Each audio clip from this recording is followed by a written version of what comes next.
阿珍1月切除腦部惡性腫瘤，引致左手左腳癱瘓。4月出院回家休養，未見好轉。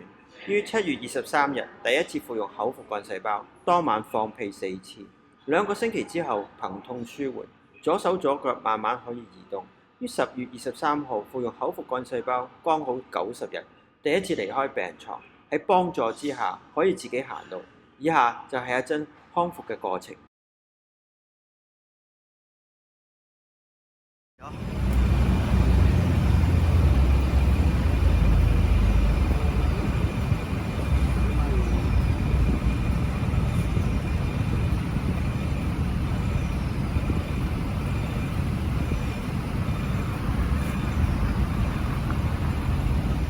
我從去年25年1月份做嘅手術之後呢，個頭髮呢全部甩晒嘅，經過化療，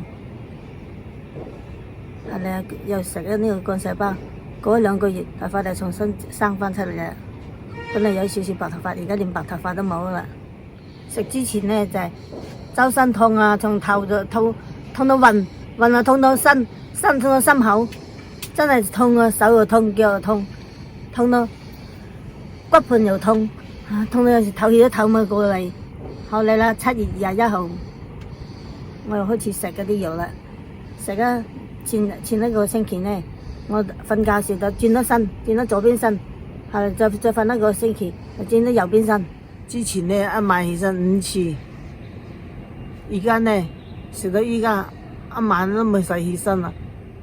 腳啦、手啦，依家冇腫啦。依家4月16號出院啦之後，一直腫到10月，抬咗隻手起嚟啦。而家你喐一喐啊？嗱，係嘛？之前喐我咪喐得㗎，之前嗰次幅度大好多喎。隻腳難喐啊，隻腳。